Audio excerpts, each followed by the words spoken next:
प्रथम दिन कथा करने आए तो पूरी दर्शन करके आए थे, पर हम यहाँ से सीधे वृंदावन जा रहे हैं, तो हमारी जगह अब आप लोगों में से कोई चले जाना जगन्नाथ जी, और जाकर के महाप्रभु जी को प्रणाम करके कहना जल्दी बुलावें। उड़ीसा में आसपास भी कहीं कथा हो जाती है तो ऐसा लगता है कि पुरी में ही बैठे हैं हम, महाप्रभु जी के पास ही अनायास ही उनकी याद खूब आती है यहाँ आकर के। तो बस ठाकुर जी से प्रार्थना करना कि जल्दी हमको उड़ीसा बुलावें, जल्दी पुरी बुलावें, जल्दी राउरकेला बुलावें, जल्दी ही यहाँ आकर के फिर से श्री जगन्नाथ जी का यश गाने का अवसर मिले, ऐसी प्रार्थना। श्री जगन्नाथ महाप्रभु की। तो आओ क्रम थोड़ा देख लें। भगवान का विवाह श्री रुक्मिणी जी के साथ में हुआ। रुक्मिणी साक्षात लक्ष्मी है, तो प्रथम विवाह ठाकुर जी का रुक्मिणी जी के साथ में हुआ। रुक्मिणी जी से विवाह के पश्चात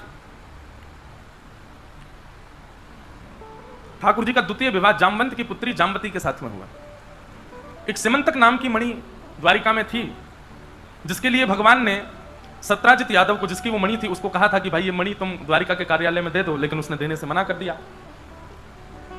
कुछ दिन बाद उसका भाई वो मणि पहन करके गया, लेकिन उस भाई को एक शेर ने मार करके मणि को अपने पास रख लिया। मणि को शेर को मार करके मणि भालू लेकर के चला गया, परंतु भाई इतने दिन तक लौट करके नहीं आया। तो सत्राजित यादव ने भगवान के ऊपर कलंक लगा दिया कि इन्होंने मणि मांगी थी, मैंने देने से मना कर दी, 3 दिन बाद मेरा भाई लापता हो गया, इन्होंने ही उसको अपने यहां रखा है।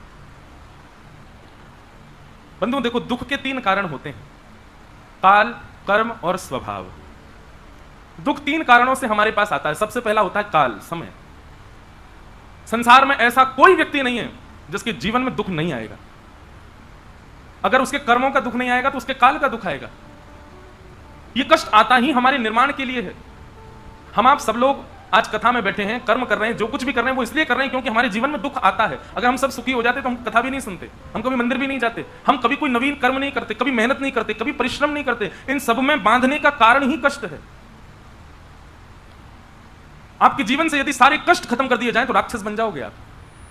केवल कष्ट है जिसके कारण आप मानव बने हुए हो, जिसके कारण आप सही पथ पर चल रहे हो, जिसके कारण आप भय के कारण ही सही मंदिर जा रहे हो, नाम जप कर रहे हो, ठाकुर जी को भज रहे हो। वो बात अलग है कि बसते बसते कथा सुनते सुनते फिर वो भय प्रेम में परिवर्तित हो जाए। परंतु कहीं ना कहीं हमको क्यों मांस खाना गलत लगता है। एक दिन एक व्यक्ति ने मुझे पर्चा लिख के यहां मंच पर दिया। उसने कहा कि महाराज मेरे परिवार के लोग यहां कथा में बैठे हैं, मैं उस दिन में तो बोल नहीं पाया, आज याद आ रहा है। बोले मैं आप मेरा नाम लेके मत बोलिएगा, पर ये लोग सब लोग मांस भक्षण करते हैं, इन लोगों को समझ ही नहीं आता, बल्कि इनकी विचारधारा तो ऐसी है व्यक्ति के चित्त में जो खाने का मन आ जाए वो उसको खाना चाहिए। ऐसा भूल करके भी मत करिएगा। मानव बुद्धि और मानव का मन इतना खतरनाक है, वो दिन दूर नहीं है। मैं तो कह देता हूं, घोर कलयुग का स्वरूप पता कैसा होगा। जब घर का कोई व्यक्ति मरणासन अवस्था में आ जाएगा ना कि अब पता चल जाए इसकी मृत्यु होने वाली है, तो उसको जाकर के करोड़ रुपया में रेस्टोरेंट में बेचाया करेंगे। बोले जलाने से क्या फायदा, इसको पेट भर जाएगा। और हम आप सब तो रहेंगे नहीं उस समय पर आज जो न्यूज चैनल पर डिबेट्स होती है इसके लिए उसके लिए, उस समय डिबेट होगी इस चीज पर भी कि मानव को नहीं जलाना चाहिए, मानव को नहीं दफनाना चाहिए। बोले इससे अच्छा 4 लोगों का पेट भरेगा, इसको दे आओ रेस्टोरेंट में। ये भी आएगा समय, तब क्या करेंगे हम। और कई ऐसे देश हैं आज भी वहां पर ये नियम है कि बड़े तो नहीं पर हाँ बालक बच्चों को तो गोविंदाय नमो नमः कर जाते हैं राक्षस। आप कैसे किसी जीव को मार सकते हैं, आप कैसे किसी जीव की हिंसा कर सकते हैं।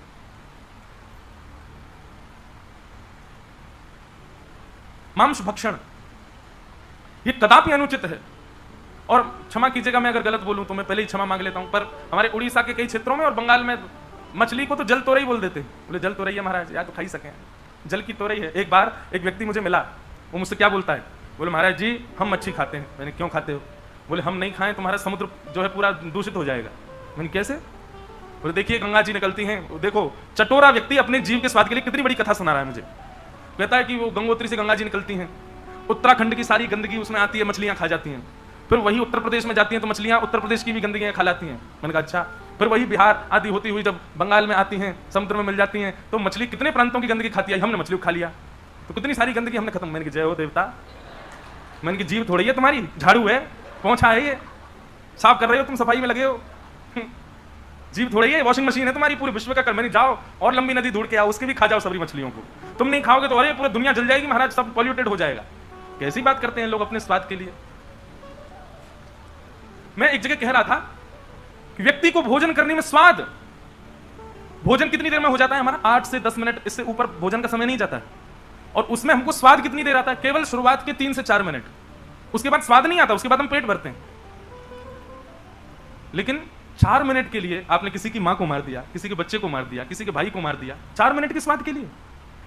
ये राक्षसत्व नहीं है? फिर क्यों रावण को जला रहे हैं हम लोग? रावण कम से कम मांस भक्षण तो नहीं करता था।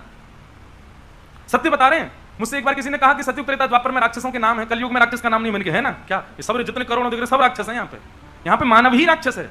और युगों में मानव राक्षस नहीं होते, मानव शुद्ध होते हैं, राक्षस एक दो होते हैं, पर कलयुग में सब राक्षस हैं। कोई भक्ष खा के राक्षस बन गया है, कोई बुद्धि का राक्षस है, कोई मन से दूषित सोच करके राक्षस बन गया, कोई कर्मों में गलत करके राक्षस बन गया, सब राक्षस है। इसलिए भैया ये अवसर मिला है आपको। और एक बात बताएं, शास्त्रों में ऐसी आज्ञा लिखी है कि जो व्यक्ति मांस भक्षण करता है उसके हाथ का जल ठाकुर जी तो बहुत दूर की बात मान लीजिए, उसके पितृ भी कभी स्वीकार नहीं करते। बल्कि जब व्यक्ति मांस भक्षण करता है उसके पितृ यदि स्वर्ग में भी होते हैं ना तो वहां से धक्का दे दिया जाता है, बोले जाओ तुम नरक के अधिकारी, देखो तुम्हारे वंश के क्या कर रहे हैं बालक। वो कहता महाराज मेरा क्या गलती? बोले तुम्हारी ये गलती कि तुम समझा के क्यों नहीं आए इन लोगों को, मांस भक्षण कर रहे हैं। और नरक में जब उनको भेज दिया जाता है तो जिन जिन जीवों को उसके बालकों ने खाया है वही जीव वहां पर विशाल रूप धारण करके उसके पितरों को खाते हैं। देख तेरा बालक ऐसे हमारे पैर खा रहा था, ऐसे हमारा हृदय खा रहा था, ऐसे हमारा मस्तिष्क खा रहा था, हम तुझे खाएंगे। वो पितृ उस समय इतने नाराज होते हैं, तब पितृ दोष आता है बालकों के ऊपर। बोले कम से कम हमको तो बख्श दो, हम तो भजन करके अपने शुद्ध स्थान पर आ गए, कम से कम हमारे लिए तो गलत मत करो ऐसा। इसलिए भैया मेरी आपसे प्रार्थना, कभी भी किसी जीव की हिंसा करके मत पाइए, कभी भी इस प्रकार का मांस भक्षण मत कीजिए अपने जीव के स्वाद के लिए। और तर्क वितर्क को तर्क करने वाले तो अपने शरीर को, महाराज जी शरीर कैसे बनेगा और ये क्या, ये तो साइकिल है, खाएंगे तो ही चलेगा, जो होगा वो क्या, पता नहीं क्या क्या बात कहते हैं लोग। अब हमको इसमें ज्यादा कुछ नहीं कहना, बस इतना है, अगर आपका उद्देश्य श्री जगन्नाथ जी की प्राप्ति है तो अपने भोजन को शुद्ध करो। देखिए भोजन शुद्ध होगा ना, विचार अपने आप शुद्ध हो जाएंगे। एक व्यक्ति ने मुझसे कहा कि मेरा एक प्रेमी है, वो मांस तो खाता है महाराज जी, मदिरा तो पीता है, पर वैसे बहुत अच्छा है, वो स्वभाव का हृदय का बहुत अच्छा है, मैं क्या करूं? मैंने कहा ये तो वही मतलब हो गया कि उसने ब्याह तो मुझसे कर लिया पर प्रेम वो किसी और से करता है, चाहता किसी और को है। चल जाएगा ना काम, चलाना तो चला लो भाई। स्कूल तो आता है पर यूनिफॉर्म पहन के नहीं आता, स्कूल तो आता है पर बस्ता लेके नहीं आता, स्कूल तो आता है पर अपनी किताब कॉपी लेकर के नहीं आता, स्कूल तो जाता है लेकिन पढ़ता नहीं है, क्या काम का फिर? ये नियम बनाए हैं, हम मानवों को मांस भक्षण नहीं करना चाहिए। बहुत अपराध लगता है, बहुत बड़ा पाप लगता है, तो इससे बचिए।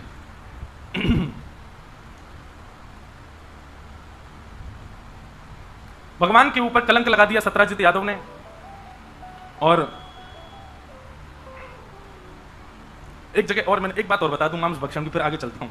एक जगह मैंने एक बात और पढ़ी थी, जब आप किसी जीव को खाते हैं तो उसकी साइकिल कैसी होती है कि वही जीव जिसको आपने मार के खाया है वो जीव पिछले जन्म में इंसान था और आप जानवर थे, उसने आपको खाया था, तो आप अब अपना बदला लेने के लिए अब आप इंसान बन के आए हो और वही इंसान अब जानवर बन के अब आप उसको खा रहे हो। अब पता है इसमें मांस भक्षण करने वाले क्या कहेंगे, महाराज जी अगर हमने नहीं खाया तो हम अपना बदला कैसे लेंगे उससे? हमने नहीं खाया तो बदला कैसे होगा हमारा पूरा? इसलिए भैया इससे बचो, भोजन शुद्ध रखो। तो भगवान का दूसरा विवाह सत्यभामा जामवती के साथ में हुआ, जामवंत की पुत्री जामवती के साथ। तीसरा विवाह भगवान का सत्यभामा के साथ में हुआ।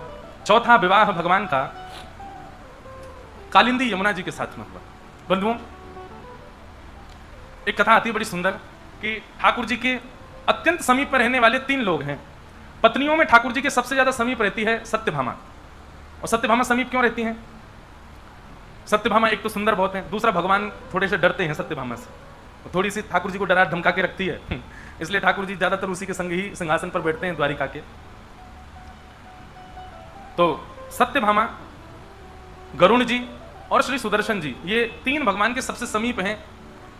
और मैं अधिकतर कथाओं में कहता रहता हूं कि जब अति सामीप्य मिल जाता है तो मान आने की संभावना बढ़ जाती है, अभिमान होने की संभावना बढ़ जाती है। एक राजा थे, वो राजा की सभा में बहुत सारे लोग बैठते थे।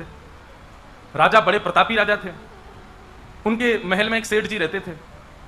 तो राजा जब कोई निर्णय देते थे तो वो सेठ जी उनके कान में जाकर के बार बार पूछते थे जल पिएंगे क्या, कभी पूछते आप दूध पिएंगे क्या, कभी कहते बोले आप कुछ खाएंगे, तो राजा कहते नहीं नहीं नहीं। तो बाकी के सब लोग जो थे उनको पता तो होता नहीं था इन्होंने क्या बोला, फिर वो बाद में पूछते तुम क्या बोलते हो राजा के कान में? बोले कि वो जो भी निर्णय देते हैं मुझसे पूछ के देते हैं, तो मैं ही जाके बोलता हूँ उनके कान में आप ऐसा ऐसा निर्णय दो, तो राजा बोल देते हैं। बोले अच्छा तुम्हारी सुन के बोलते हैं? हाँ, ऐसे लोग संसार में बहुत होते हैं। वो श्रेष्ठ लोगों के आसपास घूमते घूमते सबको ये दिखा देते हैं देखो हमारी बहुत चलती है, हमारे कहे से सब काम होता है, हमारे चाहने से सब होता है। तो अति सामीप्य में मान आने की संभावना बढ़ जाती है। कथा आती है कि भगवान ने हनुमान जी को आमंत्रित किया कि हे श्री हनुमान जी महाराज, आप आइए, आकर के इन तीनों के मान को दूर कीजिए। तो श्री हनुमान जी महाराज द्वारिका पहुंचे और द्वारिका में जाते सबसे पहले सबसे सुंदर वन जो द्वारिका का था उसको उजाड़ना प्रारंभ कर दिया। द्वारिकाधीश की सभा में जाकर के किसी ने हल्ला मचा दिया, बोले महाराज जल्दी कुछ करिए। बोले क्या हो गया? बोले एक बानर आ गया है, पूरे द्वारिका को उजाड़ रहा है। भगवान ने सुदर्शन जी से कहा, बोले सुदर्शन जी आप चले जाइए, जाकर के उस बानर को देखिए आइए, क्या कर रहा है, पूरी द्वारिका में बहुत उत्पात मचा रखा है। सुदर्शन जी बोले इतने छोटे से काम के लिए मैं जाऊं? किसी अन्य को भेज दीजिए, बानर भगाने का काम है, डंडा लेके कोई चला जाएगा, भगा जाएगा। कई सैनिक गए लेकिन कोई सैनिक लौट करके वापस नहीं आया। तो भगवान बोले कोई भी आ नहीं रहा है, लग रहा है बानर बड़ा है, आप ही जाइए। तो सुदर्शन जी को इतना अपमानजनक लगा कि बानर भगाने के लिए मुझे भेजा जा रहा है। तो ठीक है भगवान, ऐसा प्रकोप करके आऊंगा कि बानर वंश ही खत्म हो जाएगा। सुदर्शन जी महाराज जैसे ही गए, वन में बैठे हैं श्री हनुमान जी महाराज, पूरा वन उजाड़ दिया। सुदर्शन जी ने जैसे ही आकर के हनुमान जी को देखा, जैसे ही उनके ऊपर आक्रमण करने लगे, हनुमान जी ने सुदर्शन जी को पकड़ा, अपनी कांख में दबा लिया और दबा करके बैठ गए। सुदर्शन जी की जीभ भी सब बाहर आ गई निकल करके, महाराज छोड़ा ही नहीं, कस के दबा लिया। शाम हो गई, सुदर्शन जी लौट करके नहीं आए। पूरी सभा में बड़ा चिंता का विषय होने लगा। भगवान बोले सुदर्शन जी इतना समय तो नहीं लगाते, आपको पता है दुनिया में सबसे तीव्र चलने वाली गति किसकी है? सुदर्शन जी की। श्री सुदर्शन जी महाराज और श्री गरुण जी महाराज ये मन की गति से भी तेज चलते हैं, ऐसा शास्त्रों में वर्णन है। सुदर्शन जी लौट करके नहीं आए। भगवान ने गरुण जी को बुलाया, 3 लोगों का मान दूर करना था, सुदर्शन जी का, गरुण जी का और सत्यभामा का। गरुण जी से कहा, बोले गरुण जी देख के तो आओ, तुम्हारे प्रिय मित्र सुदर्शन जी कहाँ रह गए? बोले नहीं आने वाले होंगे। बोले आए तो नहीं, बहुत देर हो गई, तुम जाओ। तो श्री गरुण जी महाराज को भी अपने ऊपर लज्जा हुई कि बताओ, मैं बानर को भगाने के लिए, सुदर्शन जी को ढूंढने के लिए मेरा प्रयोग किया जा रहा है, मैं गरुड़, मेरा इतना प्रताप। कोई बात नहीं ठाकुर जी, मैं अभी जाता हूं, देख के आता हूं। गरुण जी महाराज जैसे ही गए, जाकर के वन में देखा महाराज, तो उन्होंने, हनुमान जी तो कांख में दबाए बैठे हैं सुदर्शन जी को। ये दृश्य देखते गरुण जी को विश्वास नहीं हुआ। बोले भगवान नारायण के सुदर्शन को कांख में दबा लिया, ये बानर तो नहीं हो सकता। भैया आप कौन हो? हनुमान जी मुस्कुरा गए, बोले आओ गरुण जी पधारो। गरुण जी महाराज समझ गए, बोले ओहो आप तो हनुमंत लाल हैं। अरे सुदर्शन भैया तुम पहचाने नहीं, हनुमान जी हैं ये तो। बोले मुझसे बात बाद में करना, पहले निकालो तो सही यहां से। गरुण जी बोले छोड़ दो, प्राण निकल जाएंगे। आंख ऊपर कर दी तो गरुण जी ने सुदर्शन जी को लिया, बेचारे हाथ पांव सब सूज गए उनके। गरुण जी महाराज बोले आप पधारें, भगवान आपकी प्रतीक्षा कर रहे हैं, आप जल्दी चलो। हनुमान जी बोले आप पहुंचिए, आपसे पहले पहुंच जाऊंगा मैं। गरुण जी बोले मेरी गति को चैलेंज। आप मन में सोचो भुवनेश्वर, तुरंत भुवनेश्वर सोचते, अगर आप भुवनेश्वर गए आपको तुरंत भुवनेश्वर दिख जाएगा, मन इतना तेज चलता है। पर मन की गति भी हल्की पड़ जाती है गरुण जी के आगे। हनुमान जी बोले आप पहुंचिए, आपसे पहले पहुंच जाऊंगा मैं। गरुण जी बोले मेरी गति को चैलेंज, मन की गति से तेज चलता हूं मैं। ठीक है हनुमान जी महाराज आप आइए, मैं सब व्यवस्था कर देता हूं वहां पर। हनुमान जी बोले ठीक है निकलो। गरुण जी जैसे ही निकले, क्षण भर से भी कम लगा उनको पहुंचने में, और जैसे ही द्वारिका में सुधर्मा सभा में पहुंचे तो क्या पाया, श्री हनुमान जी महाराज सामने बैठे हैं, करताल लेकर के कीर्तन कर रहे हैं ठाकुर जी के आगे। गरुण जी को आज पहली बार लगा कि मुझे आज तक लगता था मुझसे तेज कोई नहीं चलता, ये हनुमान जी क्या, मुझे लग ही नहीं रहा ये वही है। ऐसा लगता है 2 रूप एक से वहां एक से यहाँ, लेकिन दौड़ के वहां गए तो वहां हनुमान जी थे नहीं, वही हनुमान जी वहां बैठे।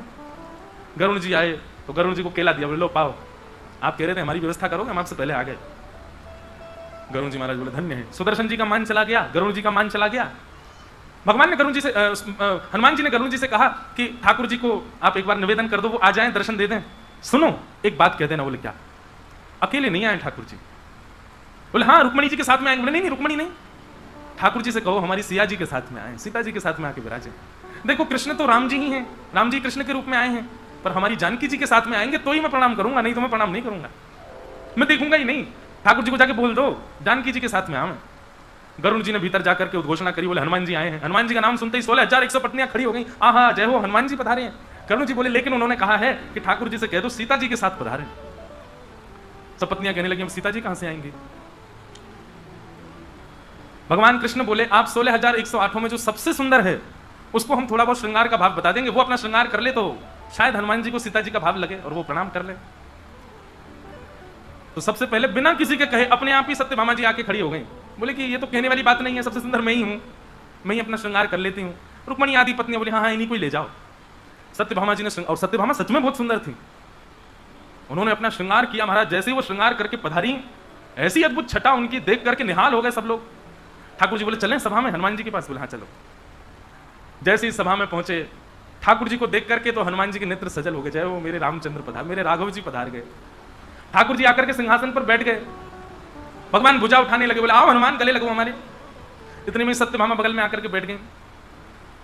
हनुमान जी महाराज बोले एक बार जानकी जी को आने दो महाराज, पहले उनको प्रणाम करूंगा फिर आपको हृदय से लगाऊंगा। भगवान बोले बैठी तो हैं।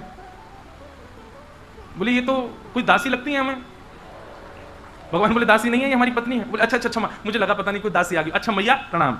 अब तो उनको क्या स्वीकार प्रणाम, वो तो रूट करके चली गई भीतर। अंदर जाकर के बार बार दर्पण में अपने आप को देखे, रुक्मिणी से मैं दासी लग रही हूँ कहीं से। बोले हनुमान कहते दासी है तो बानर ही ना, बुद्धि तो है नहीं उसमें, उनको दासी बोल रहा है। ठाकुर जी ने हनुमान जी को हृदय से लगाया, कहा धन्यवाद, आप ही मान का हनन कर सकते हो, इसीलिए आपका नाम हनुमान है। ऐसे ऐसे हनुमान जी महाराज द्वारिका में पधारे और द्वारिका आकर के ठाकुर जी के अति प्रियों का मान मर्दन। देखो मान रहित होने के दो तरीके हैं, एक तो श्री हनुमान जी को प्रणाम किया करो, मान रहित करते हैं, और दूसरा यदि आप प्रेम लक्षणा भक्ति के उपासक हो तो गोपी गीत का पाठ किया करो, गोपी गीत भी मान रहित करता है।